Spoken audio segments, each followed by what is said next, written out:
সালামু আলাইকুম প্রিয় দর্শক, আশা করি আপনারা সবাই ভালো আছেন। আজকে সাবাস কুকিংয়ে থাকছে গরুর মাংস রান্না। খুব সহজ পদ্ধতিতে এই গরুর মাংস রান্না করে দেখাবো। চলুন আমরা রেসিপিটা দেখি। কড়াই গরম করে তার মধ্যে হাফ কাপের মতো সয়াবিন তেল দিয়ে নিয়েছি। তার মধ্যে এক বাটি পেঁয়াজ কুচি দিয়ে ভালোভাবে নেড়ে ছেড়ে নেব। পেঁয়াজগুলোকে হালকা একটু ব্রাউন করে ভেজে নেব। এরপর আদা ও রসুন বাটা দিয়ে হালকা করে একটু ভেজে নিলাম।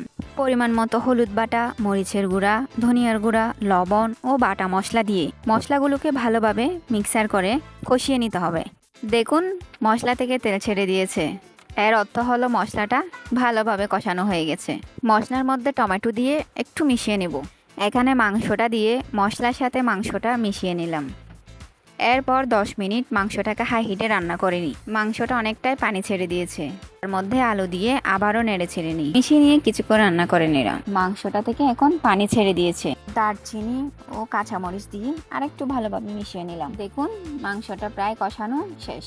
এখন মাংসটা ভালোভাবে নেড়ে ছেড়ে মাংসটা কিছুক্ষণ রান্না করার পর দেখুন মাংসটা কত লোভনীয় লাগতেছে।